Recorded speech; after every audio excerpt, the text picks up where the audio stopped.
take another sip of that babaku. It's gonna be a long night. That's it, you know? Oh, man. All right, so before we get started, we're going to do some icebreakers real quick. Today is going to be kind of food themed, all right? So we're going to start off with wings, right? When you're having your wings, is it blue cheese or is it ranch? Definitely ranch for me. Lately, I've been realizing that blue cheese is not that bad. Like, at first I was like, definitely ranch, but now I'm like, you know what? Both. Depending on where we are, because it seems like some blue cheese are better than others. So Interesting. I'll do both. I'm actually team blue cheese all day. The only thing I like ranch on is pizza. If I'm having like a chicken bacon ranch pizza, that's pretty much the only time I actually like ranch. So with my wings, I am blue cheese. Now, speaking of pizza, y'all dipping pizza in your ranch or blue cheese? Yes, definitely. Yeah, I dip my pizza in ranch. I don't feel too bad. I be Yeah. feeling like a vicious sometimes when I do it. So, I like to hear that other people do it too. We definitely do it. And we definitely like pineapple with cheese. Yeah. Yo, that was the next. Listen, Yes. Nah, we put pineapple on a pizza every time. People like, ew. That was the next question. Love it. Yeah, pineapple goes on pizza, bro. Yes, it does. Listen. People like, why would you add fruits? No, it tastes good.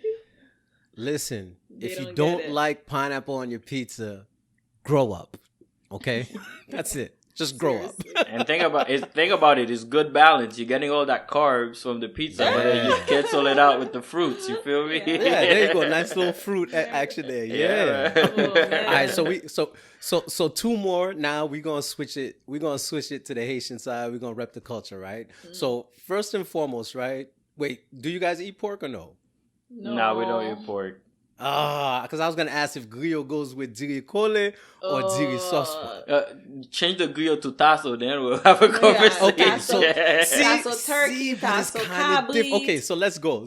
So if you got the tasso cabrit, is it diri cole or diri sauce? It could be both for me.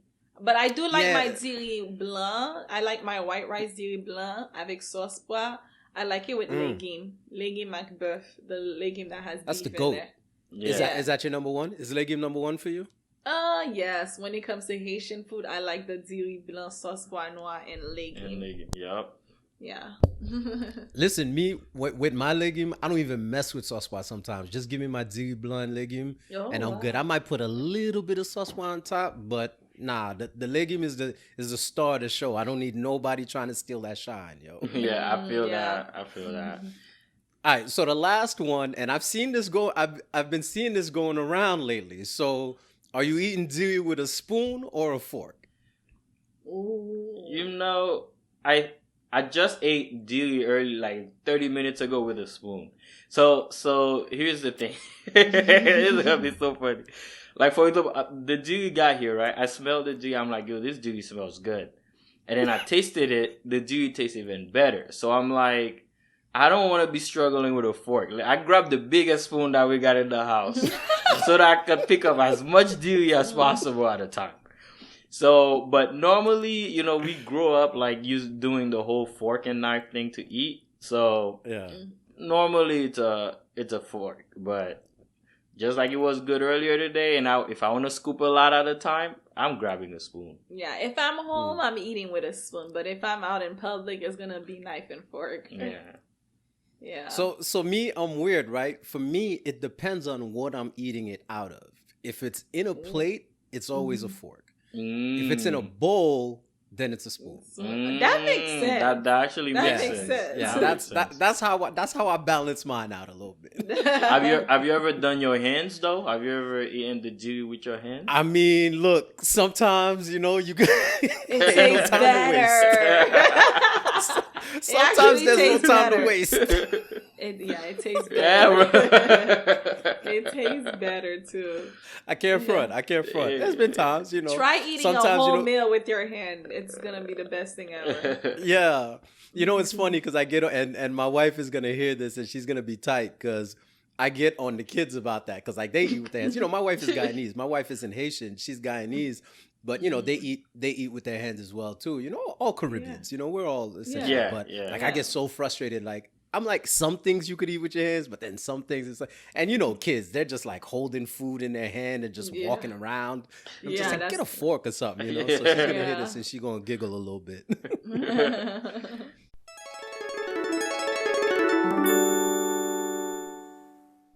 All right, ladies and gentlemen, welcome to another episode of the Mr. Eccentric Podcast. Today, I've got an amazing episode, something I've been trying to cook up for a long time right now. You guys already know I'm obsessed with love, obsessed with marriage. I've got a couple on here whose wedding that I went to back in December. And the minute I left that wedding, I said, I need to get them on my show so we can talk about this wedding. Bruno and Naikha, welcome to the Mr. Eccentric Podcast. How you guys doing tonight? Thank you. Thank you for having us. We're doing pretty well. I'm excited to be here. And this is our first time doing a marriage podcast. And I think I'm going to have a lot of fun because I love everything dealing with marriage as well. Yeah, man. Thanks for having us. I'm very excited and I think we're going to have a good time. So let's get it rolling, my guy. So, Bruno, I don't know if you've mentioned this to Naikha or not, and I'm not even 100% sure I've ever told you this, but do you know that you saved like the image of Haitians in Florida for me? Do you know that? Oh yeah. I think we had that conversation. I think I've told you that before, right? Yeah, when I went for the interview. So listen, when I first moved down here, I remember moving down to Florida and immediately thinking, damn, because I was in Virginia at the time. I left New York and I was in Virginia.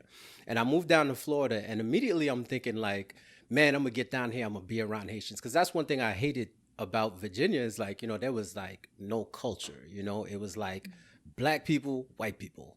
That's it. Like there was really no culture, you know, and coming from New York and being raised around so many Haitians and then other ethnicities too, you know, all types of Caribbeans and whatnot, I never felt at home in Virginia. So when I moved down to Florida, I was super excited. And then I got down here and I'm like, yo, these Haitians down here are a little different, you know?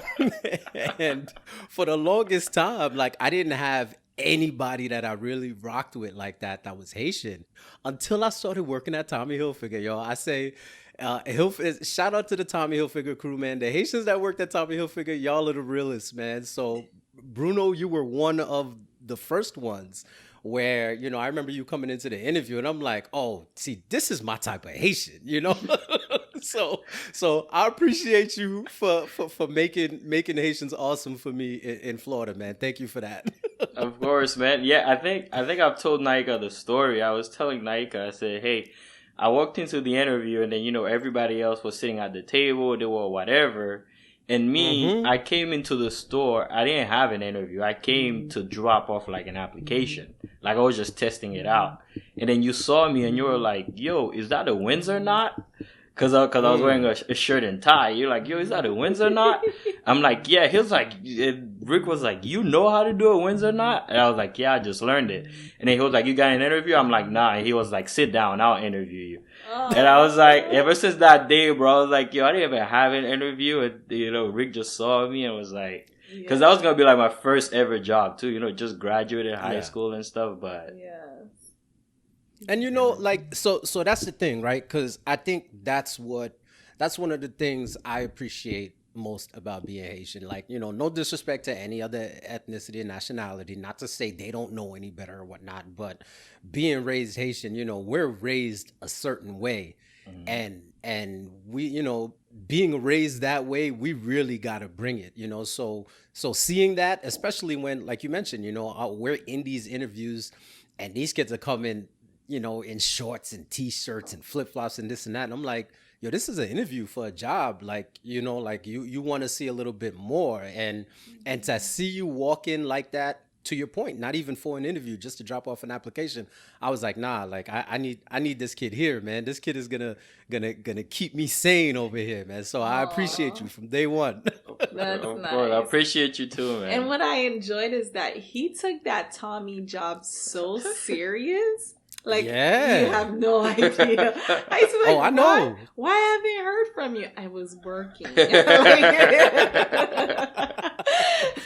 No, I know he did his thing, man. He did his thing, and it So wasn't just him. serious. Like I said, shout out to the whole Tommy Hilfiger Haitian crew, man. Like Yeah. I legit, like that's when I really started feeling at home in Florida. Like that's just being real. Mm. I started feeling at home in Florida when I started working at Tommy, and when I started meeting some of y'all, man. So it was awesome for sure, man. But so before we get started, first and foremost, I want you guys to kind of introduce yourselves. Let our listener know exactly who you guys are. No. Ladies first. I just never know how to answer that question, but yeah, my name is Naikha Milien. I am 27 years old. I work in the, I guess, legal field as a paralegal, and I hoping to become an attorney one day. And I also have a podcast called It's On Podcast. I have to shout out my podcast because my sister would kill me if I don't. So where we It's a great podcast too. Oh, you I'll say that. listen? Not even BSing. And Bruno can vouch. Like I'll Yeah, be talking yeah, back he and a forth listener. one time. I know He a I've sent listener. y'all messages a couple of times here and there too, but y'all really got a yeah, good you show. It's very did. Yeah, entertaining. sometimes we have some good shows, but most time we just talk a whole bunch of BS. But we enjoy it because it's all about making memories. So and yeah, that's pretty much it for now. Yeah, so my name is Bruno. I'm 28. I turn 29 in a couple of months, August 1st. I'll send y'all my email so that you could reach out for gifts. Just kidding. But Cash App, drop the cash app. cash app Zelle. But now, and as a job, I'm a portfolio accountant for an investment firm. It's a hedge fund. Outside of work, I like everything sports. Watch a lot of sports. I'm a big combat sports fan, so I watch a lot of UFC. Like my Saturday nights, that's what they for. And I pretty much train on a daily basis as well. So that's pretty much me in a nutshell. All right, so let's jump in the time machine, right? We're gonna go back before we talk about this amazing wedding, right? I want to hear the story of how you guys met. Hey, Bruno, you start. Sure, I'll go first. He's a better storyteller. Yeah. Really? You think? Yeah. So here's the thing. Before he even starts, now, if you both told the story separately, would it be the same story? I think so. I think so. I Okay, probably all right. I probably would add more stuff that she probably Yeah, wouldn't. he's gonna be extra. Yeah, but I'll try that too. I like extra. I like extra. Yeah. That's why he's a better storyteller. Yeah, so but I'm not gonna go into too much detail, but like our families go way back, right? Like our parents knew each other and stuff like that, but she and we didn't actually know each other. Like growing up in Haiti, her sister was my classmate in the 5th grade. So I knew her older sister, but I didn't really know her like that. It's not until I think it was like 2011 here in Orlando when I was graduating high school. Like the same year I graduated high school, she was visiting Orlando from Miami, and her parents, her and her sister, they came over to my auntie's house because at that time I was staying with my auntie. Yeah. Also, that's the story you're telling. Yeah. See, that's crazy. We wouldn't tell the same story. Which story would you tell? Because that's the first time I saw you. That's the first time I saw you, but that's not the first time I actually met you, and that's not the first encounter I had with you. That's what I call the first encounter. That's crazy. When you ask where's the bathroom and I sent you to the garage. Oh, I thought you were saying that when my parents were visiting in Wait, what? Orlando. By the way, that time I wasn't with my parents. It was just when my sister came for vacation. True. I thought you were telling the first story. Okay, then if that's the case, so there is a very first time. It No, was like we don't 2008. Okay. 2008. That time, like I just came from Haiti. I didn't speak any English. Mm-hmm. So her sister, and her parents came over to my auntie's house. But she doesn't even remember seeing me there. That's how quiet I was, because I didn't like say a word to her. Like, cause I had zero English. These kids are sitting there speaking English with my cousin, so I'm like non-existent. I'm there, but I'm not there. But fast forward to 2011. Now I've been in America for 3 years. I have my little English, even though I have an accent. Then she came back to Orlando again with her sister. And then she came over to my auntie's house, the same aunt's house, after church. I'm still shy, you just see like a new girls pull up to the house and you're like, you excited, but then you're not going to say a word. It wasn't until she came and she asked me like, where's the bathroom? And I'm like, oh, this is my time to shine. So I pointed her to the door because I'm like, if I send her to the wrong place, she's going to be forced to be like, carry on a conversation. So then I point to the garage. So then she goes to the garage, enters, and she's like, that's not the bathroom. So then she's forced to come back to me and be like, yo, that wasn't the bathroom. You get? So it was like a deceptive way of like trying to flirt and stuff like that. So then I'm like, yeah, so I started laughing. Me and my cousin were laughing, and then we were like, all right, the bathroom is that door. But then right then and there, like I looked to my cousin.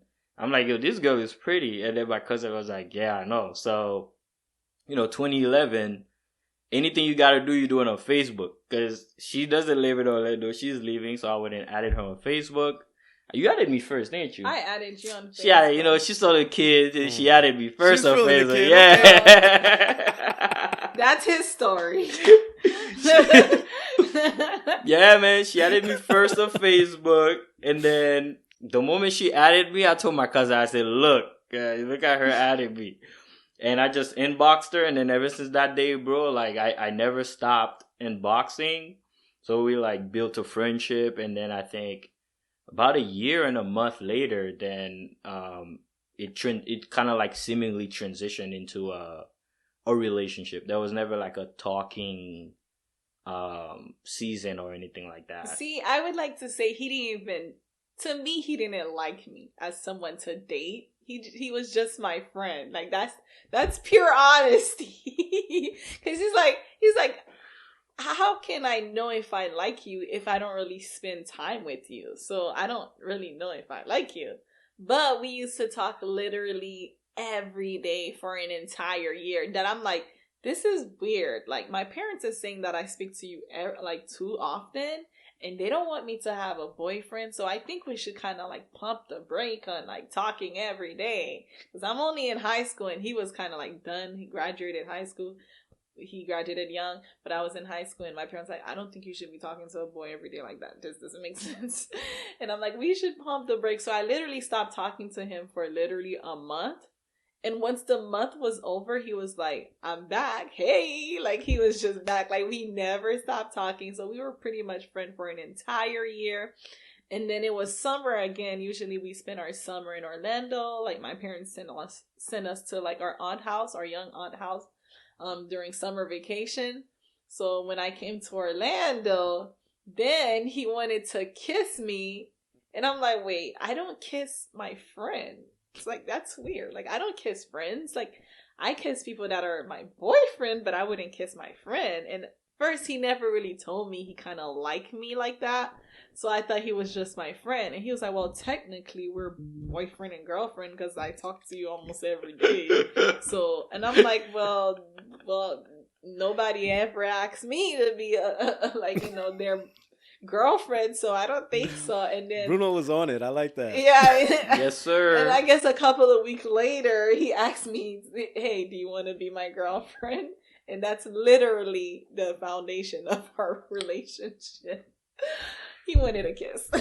Started with the kiss.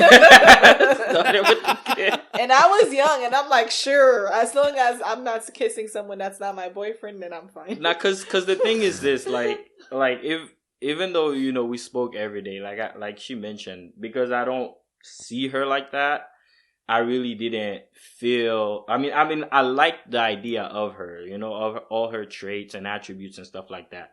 But like, it wasn't until she came to Orlando for that summer vacation. At that time, a year later, at this point, you graduated high school, you got the car. So then, we went out and stuff like that. So from spending time, then I automatically like started putting like, a physical connection to that voice that I kept hearing on the phone all the time and stuff like that.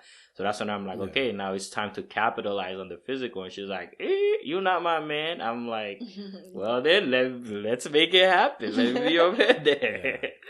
Yeah. That's great to hear, because like that foundation is key. You hear that a lot and it becomes cliche, right? You know, be friends first.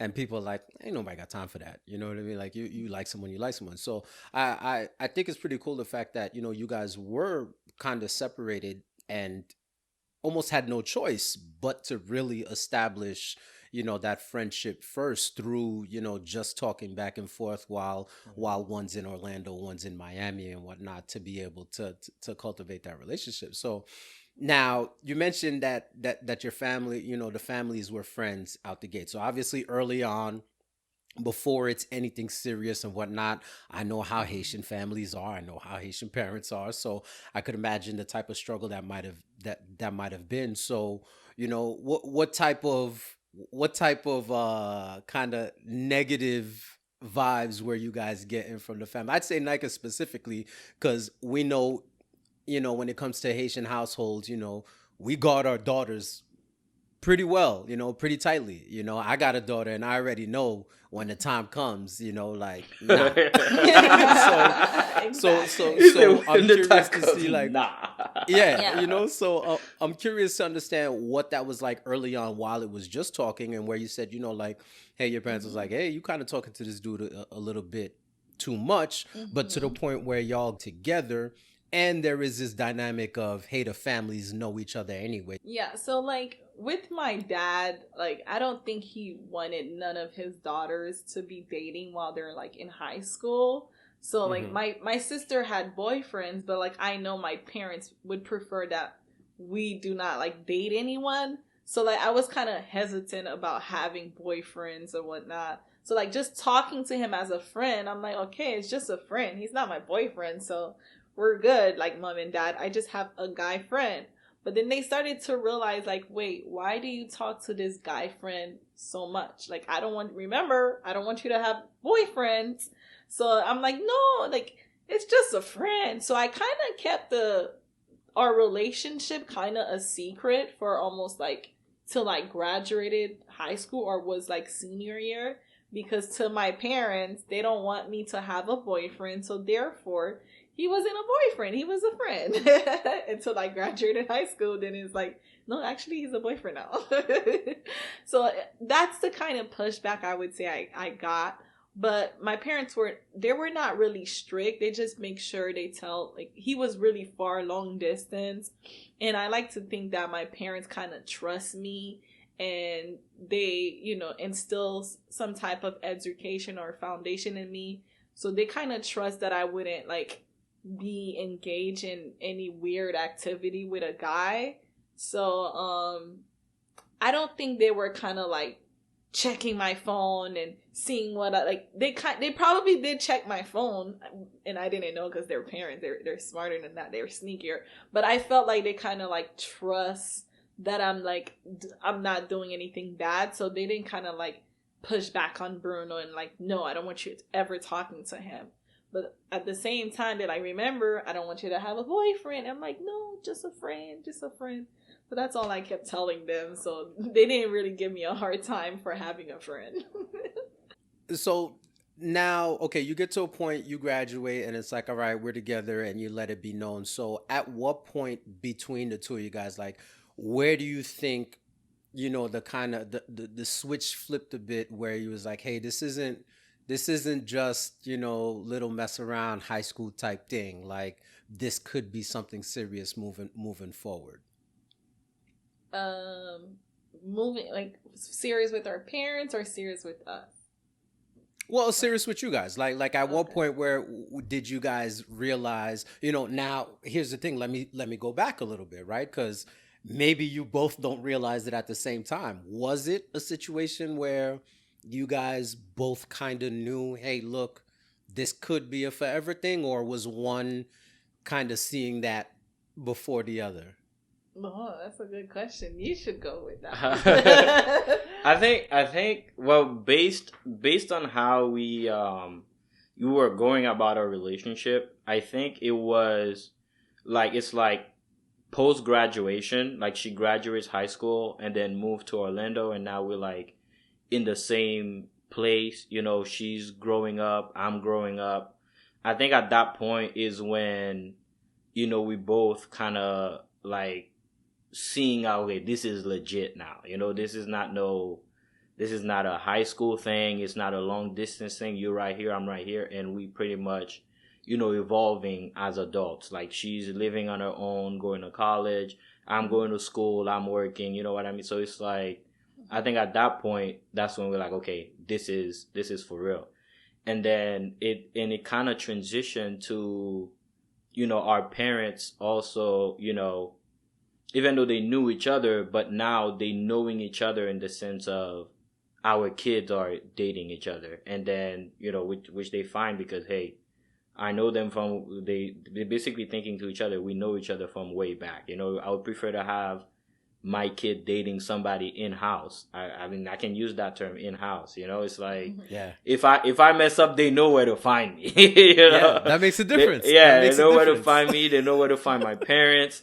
Like, it's like they go as far as my mom and her father, they were in the same like elementary school class back in Haiti, back in Okap. Like, that's stuff that I'm learning after they meet each other and then, you know, re-meet each other through us dating. And they're like, oh yeah, we go way back with these people. So I think that's the point where it got like legit because everyone is involved.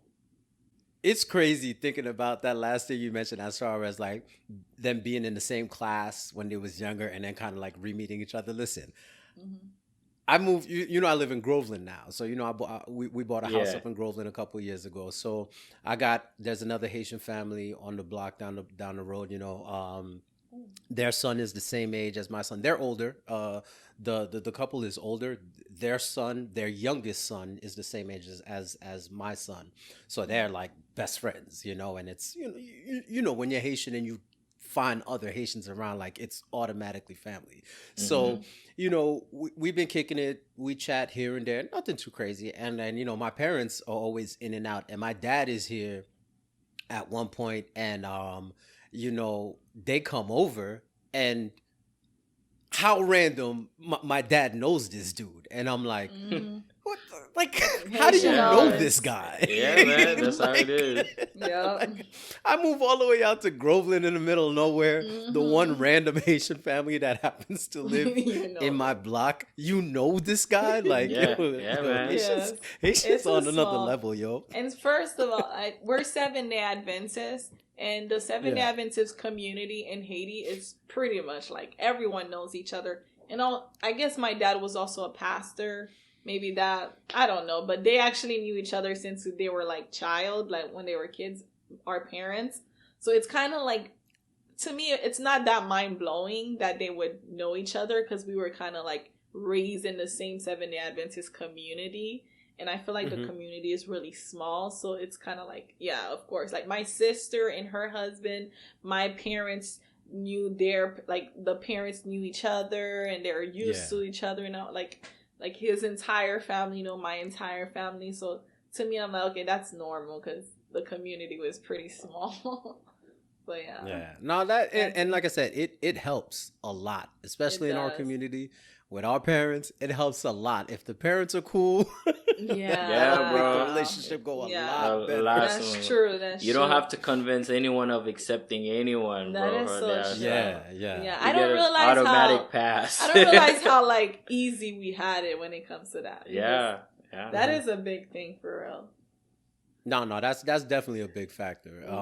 So I know. So you mentioned, Naikha, you know, you're kind of on that track to potentially become a lawyer at some point.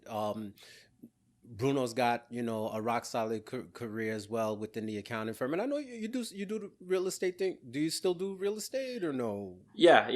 I not actively, but I do more of a referrals now. I refer people out, but I'm definitely keeping my license active so that anytime that I want to, you know, reinsert myself into the Miami market, then I can go ahead and do that. Okay. So, and I asked that because, you know, obviously it takes a lot of time and dedication to be able to focus on those specific crafts as Mm-hmm. careers and whatnot. Mm-hmm. Were there conversations between you guys at any point before you got to a point, Bruno, where you finally decided to propose? Was it something in your mind where, whether it was in your mind alone or between the two of you guys, where it was like, hey, let's make sure we kind of try to get ourselves established first and whatnot before we kind of go down that path? Yeah, for sure. For me and for him, we did make sure that we sought counseling before even entertaining engagement, because to me marriage is so important. And although, like, some people just be like, oh yeah, let's get married, it's love, but it's important to kind of like discuss personality, to discuss like how do we want our relationship to actually how would I say that? How do we want the relationship to run smooth? Like, what are our expectation? What do Mm-hmm. we require? Like, what is your, like, what is exactly like your real personality? Like, try to get to know each other a little bit more. What we don't like, what we like. We had to do a lot of those type of like therapy, counseling, and talk about it before we can actually say like, okay, I guess we are ready for marriage. Now, did you guys live together prior or no? No. No. Okay. It's All a right. I was religion curious because thing, I I know you would mentioned say. as far as like kind of learning each other and knowing exactly what's what and whatnot. Because I know that's that's always like a 50-50 thing, right? Some people are like, ah, it's not a big deal. Others like, ah, I gotta live with this person to make sure I know what I'm getting into. So I know Mm, it changes with everybody. So it wasn't something that y'all felt was necessary in your relationship. Like it was more for, I guess for you guys it was more knowing that y'all mindset was essentially kind of on the right Correct. path. It's easy to say, hey, I found the love of my life and I want to move forward and ask them to marry me, but the foundation has to be set. Like there's a lot of things that go with that. It's really not as simple as just getting a ring and getting down on one knee. There's so many other things that have to really be in place and in line for it to work. So while we talk about the proposal, right? So two-part question. First question is for Bruno. I want to hear what it was like preparing the proposal, and then from Naikha, I want to hear how the proposal went. So Bruno, you go ahead and go first. Yeah, very very good question. I naturally I'm a planner. Like I like to plan stuff. You know, put stuff together, and I like to be prepared to a point where I don't have to feel any stress or anxiety or any surprises and stuff like that, unless it's something that I couldn't foresee. And then another thing as well is that to make sure that I don't get it wrong, especially with the ring. So especially with the ring, to make sure that I don't get it wrong. Like she didn't know when I was gonna propose, but I was pretty much having conversation and asking like, what type of ring you like, because I didn't want to just get anything, any ring, and then mhm. and then the proposal flop. You know what I mean? So, so I'm like, ugh. yeah, yeah. So I pretty much got a sense. First thing first, it was the ring. So I pretty much got a sense of like what type of ring she would like, what would make her happy, and then from then on. So was that from her, or were you kind of digging around from the sister and the friends and whatnot? Well, it was directly from her. It was because her Played no games. sister. You went straight to the Yeah, source. yeah, no, no.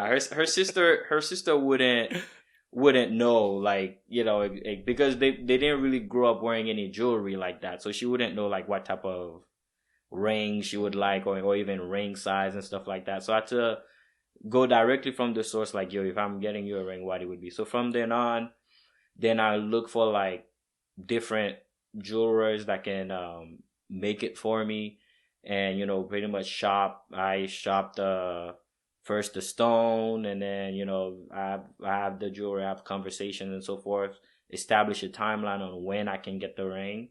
So then from then on, based on when I'm receiving the ring, is when I said, I think I said the proposal like a week out from that. So that if they do have a mishap, then it's like whatever other reservations that I made, it would still come through. And then I reached out because I wanted to do it in true Miami fashion on the water. Yeah.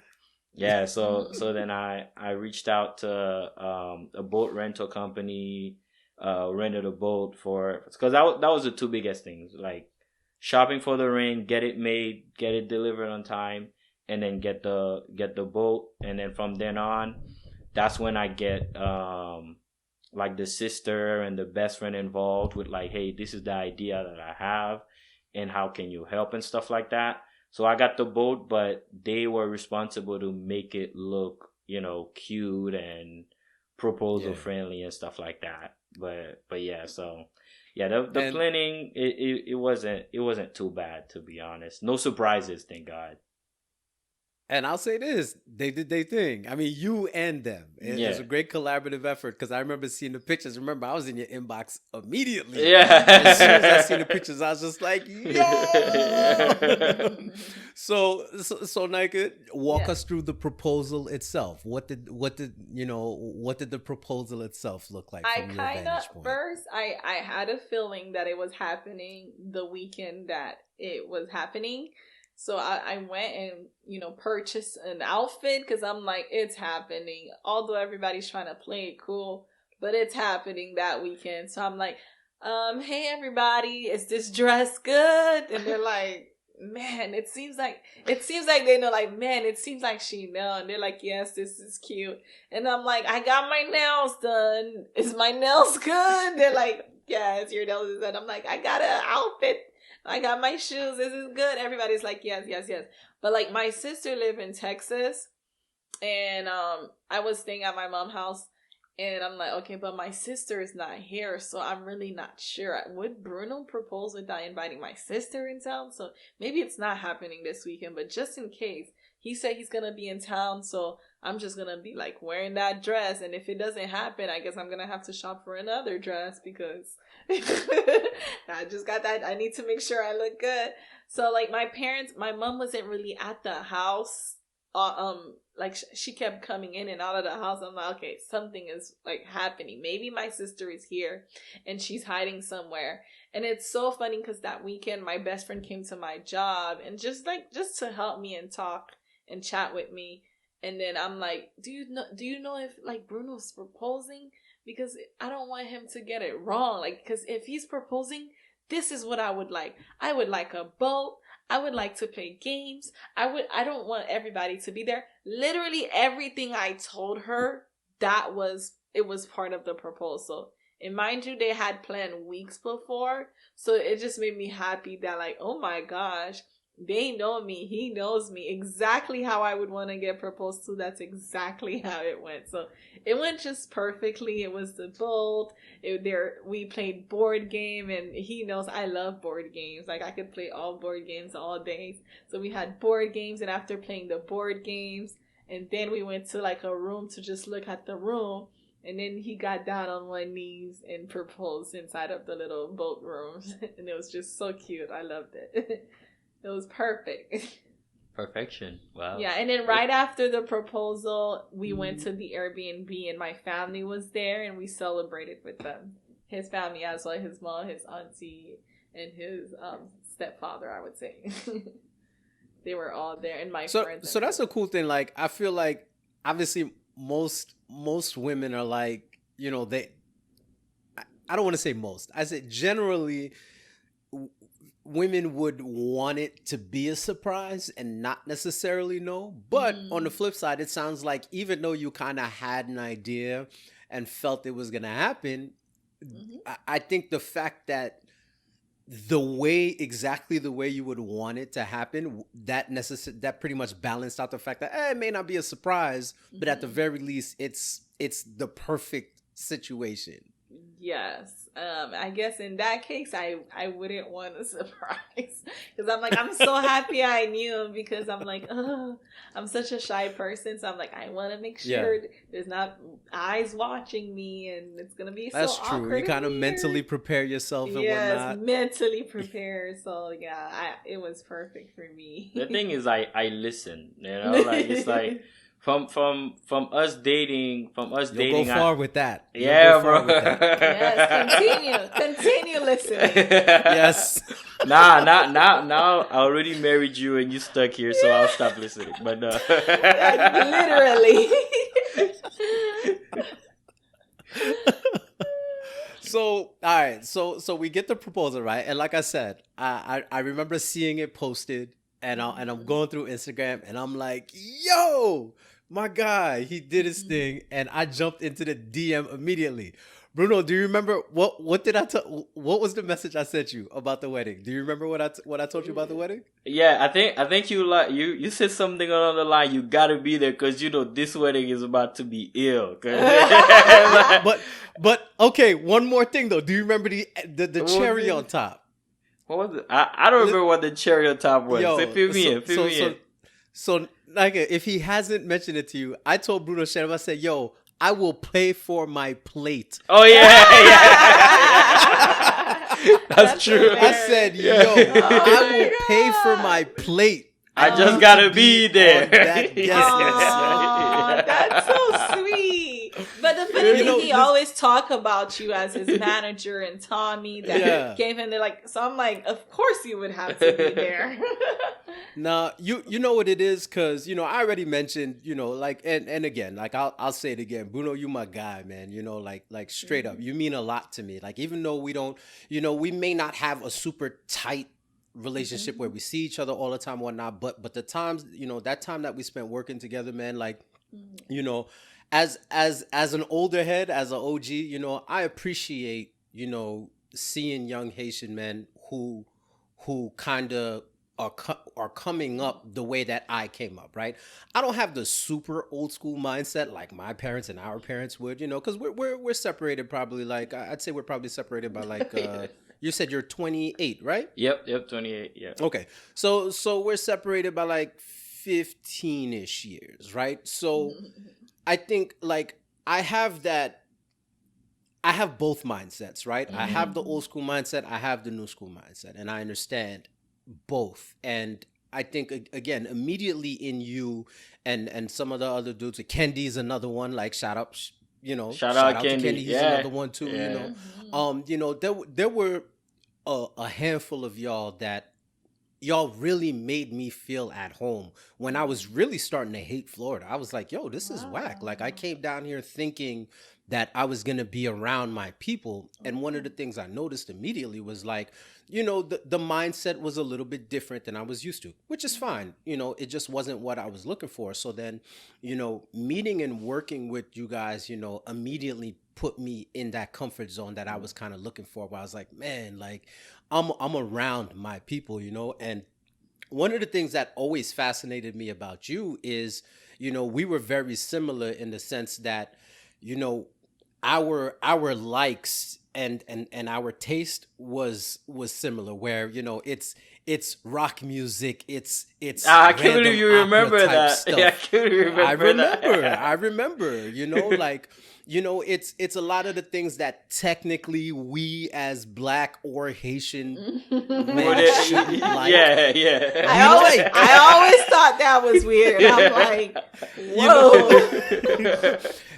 So we used to connect on a different level where I was like, man, I appreciate the gift. So that's why when the minute I saw, y'all got engaged, and just in my mind, I'm like, the type of wedding that Bruno is going to put together, I need to be a part of that. I appreciate that, man. I appreciate that. Listen, I already knew.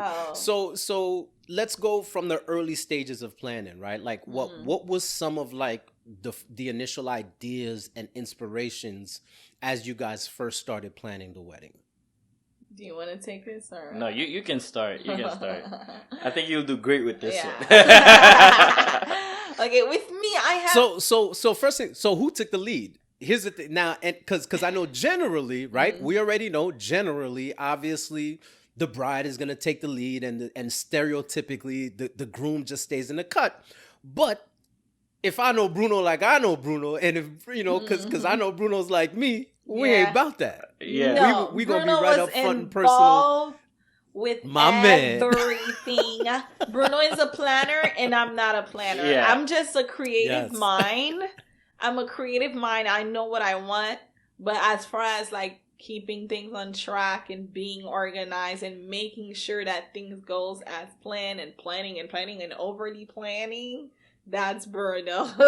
So I would say he was the executor. Like he executed and then I had a vision. You're the creative mind. I had the vision and he executed the vision. Yeah, it's like she's the creative mind. Like she comes up with the ideas. The ideas, and then I pretty much go and make the ideas come into fruition. So yeah, we definitely teamed up to make sure like we planned our entire wedding. We didn't have a wedding planner at all. We researched everything, like from location to finding a design for the dress to finding like what else, the suits for the guys, the every chairs, little furniture, every little details that comes with planning a wedding. We did it all except for the day of. We actually had someone to kind of help us for the day of to make sure that everything went smoothly. Yeah, we had a but from entertainment to like the little details, we planned everything. But all right, so let's start. So you mentioned the venue, right? So let's start right there. Yeah. Venue, I mean, 10 out of 10, right? So here's the thing. I remember I got the invite, and initially I'm thinking to myself, that's a theater, and I'm like, okay. Right out the gate, I'm like, Bruno's not gonna let me down. Like right out the gate, the venue's crazy, right? So I had my work Christmas party was a week before your wedding at the Dr. Phillips Center. So I remember going and I'm telling my wife, hey, I'm gonna be out there. I'm kind of scoping out to see what it looks like. And I remember being there and be like, man, this is awesome and this is a cool venue. And it was in the same room as your reception was, right?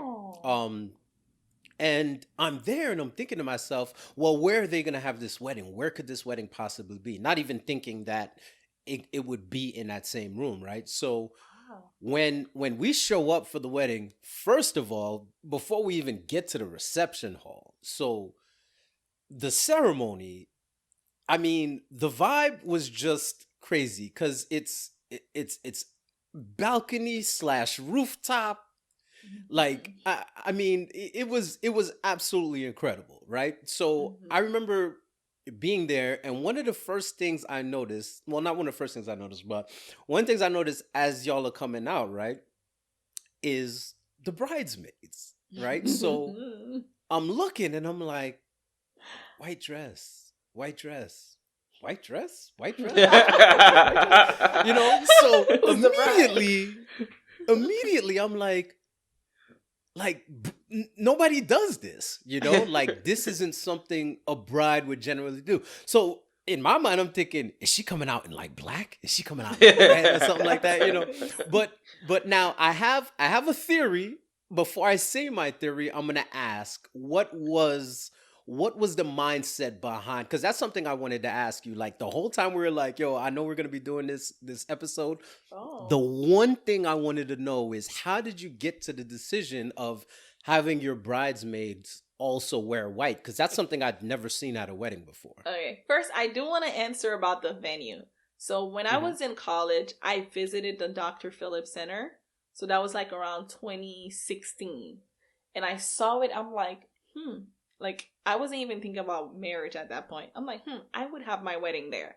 So when it was time to have a wedding, we were looking at other venues, and I'm bougie. I wanted it a place that's called the Breakers. Was it the Breakers? Yeah, she wanted Breakers in West Palm. And they're like $100,000, and I'm like, what? That's insane. Like, I don't have no Breakers money, but this is my taste.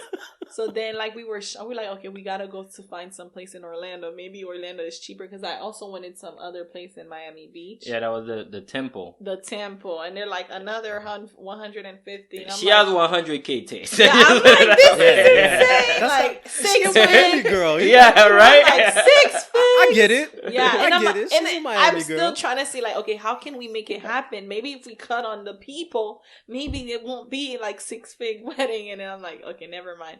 So then I remember, like, because Bruno found me some location from a wedding website, and I'm like, I don't like it. And I'm like, wait a minute. I know which a venue that's not gonna be on wedding website, but I think I wouldn't mind with my wedding there. Let's see how much it is now, because when I was in college, it was affordable. So let's see how much it is now. So then I told him about that venue, and he was like, okay, well, we'll give it a try. So when I went to look at it, I'm like, yes, that's it. We're gonna do it here. So like, that's where the venue came about. And as far as my bridesmaid wearing white dress, I don't like the attention on me. So I felt if everyone was wearing white, I wouldn't have too much attention drawn on me, because they'll be like, who's the bride? And I'm like, yes. So I'm going to have all of them wear white so that the attention won't be on me. And all of them wear different dresses, because if you notice, they all had their own design and so basically the goal was for her to share the attention with all of the bridesmaids. Yeah, so they're like, "Ooh, this is nice. Yes, thank you." And that was actually my next question, because that was the other thing. They each had different dresses. So now, did they pick their own dresses, or did you pick for them? They picked their own design. I gave them an idea of like how I would want it. I told them, "Hey, this is kind of what I want. Try to keep it a little bit more classy," but they're like, we're gonna make it sexy. And I'm like, okay, go ahead, go for it. As long as it's the same designer, we're good. So they actually designed their own dress. Some of them I kind of helped, but all of them designed their own kind of dress, and I kind of just helped a little. So my theory was, and I told my wife it at the moment, like, because again, as the girls are coming out, she's like, because the first bridesmaid comes out, my wife's like, she's wearing white, and I was like, oh, that's pretty cool. And then they're coming out, I was like, oh, wait, they're all wearing white. I thought, I was like, okay, maybe it's okay. These are all the dresses that she kind of liked, and like, maybe not this one, not this one, and you were like, hey, look, all of the dresses that I did not pick, I want to have my bridesmaids wear. So that was my theory. That's pretty dope. I would wear all of their dresses though, so that's how. Yeah, see, and that's what I was thinking. To the point, the lady who designed their dress, the night before my wedding, she designed my second dress. So it was kind of like around the same theme as their dress. And I'm like, yeah. So hey. Nah, that, like I said, that was dope. And this is gonna be a running theme, because there was a handful of things that y'all did, and just so y'all know, like, and Bruno knows this. I'm a DJ as well, so I DJ weddings. I come from a event planning family. Since I was a kid, my mom and aunts are all caterers and seamstresses and bake cakes and everything. So we've been in and out of weddings since I could walk, like growing up, if I put together every single wedding I've ever been to, I'd probably say my entire life I might have went to a wedding once every couple of months, literally, like I'm always at a wedding. And there were a handful of things that I had never ever seen before that I saw at y'all wedding. And and I know, not to say never seen before in person, let's say never seen before in person, because I've kind of heard of the whole bridesmaids wear white thing, but most of the time I've seen it, whether it's on social media or whatever, the bride generally decides to wear a different color and kind of be different. So it was really cool to see all of the bridesmaids wearing white, not only just wearing white, but wearing dresses that could have legitimately been a wedding dress. And then here you come out, still to your point, necessarily saying, okay, I don't want all the attention and whatnot, but you still came out and killed it. Like that was the like that was the thing. Is like, yo, you still, like, after seeing all of those beautiful dresses, you still come out and it's like, hers is still the dopest one, So So that's that all was my so mom. annoying. That's literally that all that was my mom. ab- no, that was absolutely phenomenal. So that was a cool little surprise right there. Now, you went into the venue and whatnot. One of the things I mentioned as far as me having been there prior, and like I said, being right in that same room where the reception was, and walking into it for your reception, you couldn't pay me to tell me that I was in that room a week before. Like it looked completely different. Like I'm literally telling my wife, like, this is the room we had. Like I had pictures and videos from the Christmas party. I'm like, this is the room we had our party in. Like, and it looks completely different. The decor, I'm gonna tell you right now, that round table and y'all had the tree in the middle. That is one of the dopest things I've ever seen at a wedding ever. I was obsessed. I was obsessed with that table. I was like, yo, this is fine. Got the lights popping up. One of my very, very, very close friends, she's pretty much my sister. She got married last year, and her florist did this flower chandelier that was just out of this world. So literally from 2022, the two craziest flower decor things I've ever seen at a wedding came from that year, and it was from my sister's wedding with that flower chandelier and that round table, that donut table with the flower tree. Was that I don't want to assume, but it might have been, was that cherry blossoms maybe? Am I off? Yes, it was cherry blossom. Yes. Look, you know your flowers, like I know my stuff. I know my stuff. Yeah, Straight from that China. was China.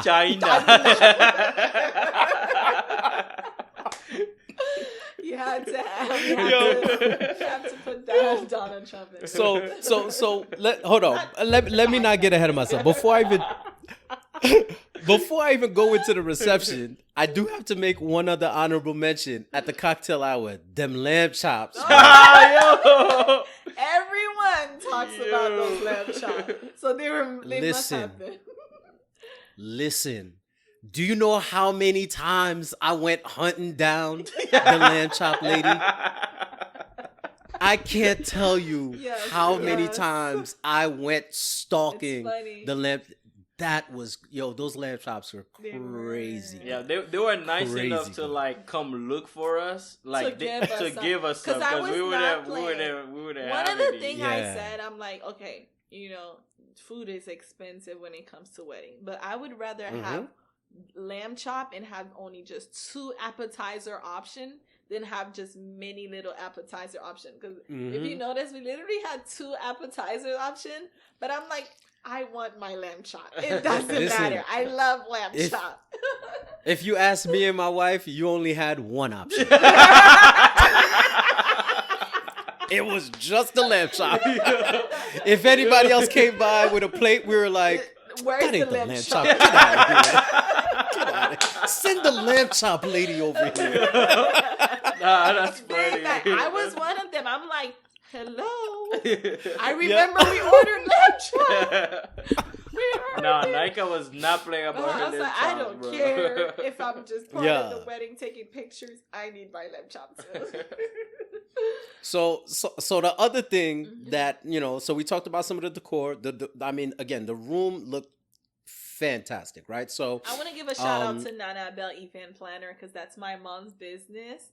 And although like it was my vision, but my mom made the vision come to life. So literally a Haitian woman did this, and she also had the help of Vanessa. She's also a wedding. Yeah, she's a florist. A wedding florist who kind of like made it even better and helped throughout the day of. But it was really my mom who made sure that everything was the way it was, perfect, just like I wanted it.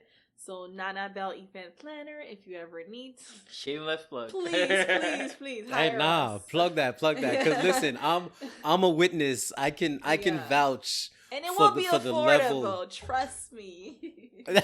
No, I could vouch for the level of just sheer beauty that everything came together from the decor and whatnot. And one of the things I remember, I was listening to to your episode, one of the episodes on your podcast, on the It's On podcast, the first episode you did after the wedding. I remember hearing, and one of the things you mentioned as far as the venue was saying how it was cool that you knew nobody within the community had used that venue prior, so I think it was absolutely amazing, not only for y'all to put on such a beautiful event at such a beautiful venue, but to do it as Haitians, no less. And then now hearing that so many of these additional touches were done by Haitian business owners as well. I mean, that's absolutely phenomenal. So that makes everything that much better. So shout out to y'all for definitely keeping the culture within y'all planning and whatnot.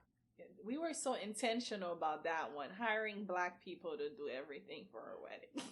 That's what's up. That's a beautiful thing. And so like I mentioned, I already know Bruno's vibe. I already know his mindset and how he thinks, because we kind of think similar, right? So moving on from the decor, when we get to the entertainment, I had been to one wedding prior that had a band, right? So this is only the second wedding I've ever been to that had a band. So dope concept, having the band and the DJ. Again, I'm a wedding DJ, and the first time I went to a wedding that had a band, I was like, who needs a DJ? Like, bands are lit at weddings, Yeah. So it was awesome that y'all had both, right? But the extra touch, and I'm gonna assume, I mean, if I'm wrong, definitely correct me.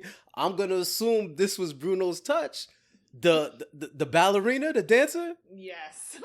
For crazy, sure. bro, crazy. Damn it. Please give me some behind the scenes on that and how that came about. Yeah, so again, it was kind of intentional, right? Like from the venue to the decor to how everything went with the wedding. We wanted it to be like, we wanted to do something that hasn't been done within our community, within like all the weddings that we've been to or anyone close to us. And also like growing up, like apart from growing up, even as an adult, like I never throw any parties. I don't throw birthday parties. I don't throw any parties at all. I think the only party I ever threw, and I didn't even throw it, was my mom, because I was graduating college. So I basically wanted like my wedding reception to be like the illest party.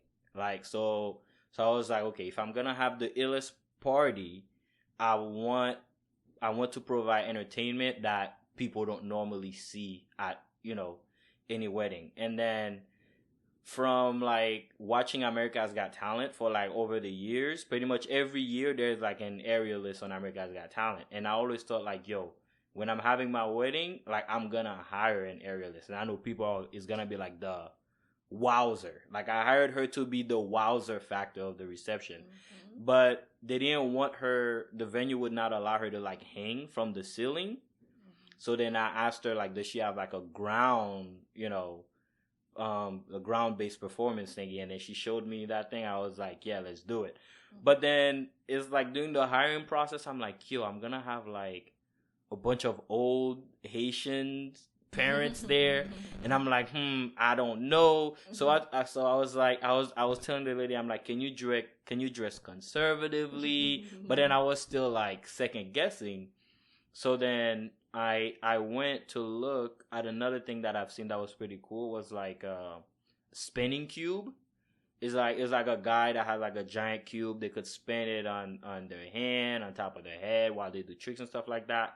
But I'm like, that's more expensive, and it's not a wowzer. I said, forget everybody's feelings. I'm getting the aerialist. And apparently everybody liked it. Nah, it hit. Yeah. From the old people to the youngest, everybody liked it.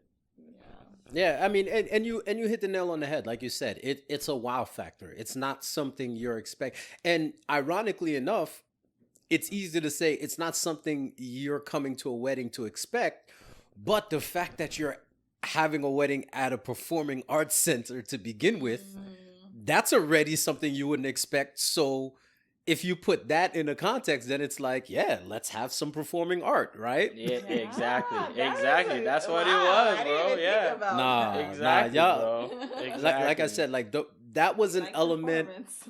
Again, there was a handful of elements throughout the night, but that was another one where I was just like, man, like a little added detail that you don't see everywhere else. So lastly, we talked about the DJ, we talked about the band and whatnot. I gotta give y'all a minute to shout out your host because, again, as somebody who DJs and hosts weddings, I'm very judgy. I go to a wedding and I sit there and I'm just like, this DJ better not suck. I know that much. And the DJ killed it, the band killed it, but your host, man, yo. Yes. Where'd you find this dude? Please tell me. Because he did your All the sister's way wedding, you had across. said, At right? Kendi's wedding. Kendi's wedding. Yeah, bro. you said he did Originally. Kendi's wedding and then he did My your sister. sister's, right? Yeah, Yeah. yeah. I went to this is when I knew I would need this guy. Like I went to Kendi's wedding, and the way he made me get lit without an ounce of alcohol in my system. Like she would tell you, like the way I was dancing and all the crazy stuff I was doing while sober because of this man. I said, I'm Pure gonna need entertainment. this man. This man is. Pure Yeah, entertainment. shout out like host Val Saint. Like he's also a Haitian guy. We're trying to keep it within the community so that I can not only connect with like the young people with his English, but also connect with the old parents that have the language barrier. And man, like the guy is lit, very friendly person, very like personable, easy to work with. Yeah, man, like I would say he's the best in the business, the best I've seen. So He's not just he was host, he's the host. the He's your host. yeah. No, I got to co-sign that because he had the vibe right the entire night. Listen, the minute he hit that cartwheel right before he introduced y'all, Yeah. I was like, yo, tonight's gonna be crazy. Bro hit that cartwheel and I was like, yo, let's get this party going, man. And again, shout out to the bridal party too, because they all understood the Yes, they assignment. was. The entrances were amazing. Everybody flashed their personality. Like it just got everything going so well, energy because was sometimes there. you go to a wedding and then it's like you get that little dull spell where it's like, all right, intros and then it's speeches and dinners and nobody's doing anything for a little bit until the party get like. I didn't feel like there was any dull moments at all. Like the minute we got to the ceremony, the vibe was right. We wrapped up the ceremony, the lamb chops was right. I'm not even gonna call it cocktail hour. I'm not even gonna call it cocktail hour. It's not cocktail hour. It's just Lamb chop hour. time. Lamb chop hour was lit, and then we go into the reception and it was lit. So that's that's one of the things right. I gotta say. And this isn't even like, hey, cliche nonsense or like just because y'all are on, y'all set a standard, and I want y'all to know, because again, as somebody, I come from a partying family, like we throw down, and when I can go to an event and I feel like, yo, this feels like family. Like I felt like I was partying with my family. That hits different, man. Y'all set a serious standard. So the fact that you purposely set out to identify a venue that wasn't really cookie cutter and normal, y'all added these extra little touches that wasn't cookie cutter and normal, intentionally going out to make sure you guys provided an amazing vibe and experience for y'all wedding. I have to commend y'all because y'all hit it out the park, Appreciate man. that, man. Y'all hit it Yeah, out the park. appreciate Like, that. Yeah. I had no No, idea that definitely. people would really appreciate that because at first I'm like, I'm doing it for people because I know my community probably have never experienced something like out of the ordinary, and I have before. But I'm like, how can I make them experience that? So I'm like, the only way I can is actually splurge on my wedding and make sure that everyone experience that whole like feeling of fun and luxury and great vibes. And I'm just so happy that people are telling us that they actually did enjoy it. And I feel like the money that we spent, It was it was worth it. It's worth it. It's so Yeah. funny because They I keep think validating us every month. I think like with both of our intentions combined, like it ended up being the best thing because Me, I'm like, I never threw a party. I want to throw the illest party. Her, she's like, I want to give people in my community an experience that they have never seen before. That we'll put those two together. Like literally, like just this past weekend, we went to Orlando, and people are still talking about the wedding. Like I went to my auntie's house, and my cousin was like, yo, till this day we talk about the classy stripper. That's what they call the aerialist lady. The classy stripper. My parents went to New York. Yeah, it's like her parents go to New York, and people that weren't even there, they were talking about it. And then her dad was like, how do you even? I was like, everybody was talking about it online, so I ended up like seeing it. And then it was just like, yeah, man. So happy. I want to throw an ill party again. That's how it makes me want to keep throwing parties. So that's the funny thing, right? Because that's, and you know, my mindset as a guy in which, you know, knowing Bruno and know how he rolled, like I already knew he was gonna be in with the planning and whatnot too. And like that's one of the things I always think of as men, as the, you know, the groom and whatnot, where that stereotype of guys don't care about planning a wedding come from. Because I was just like you. My mindset was like, this needs to be the greatest party I ever throw.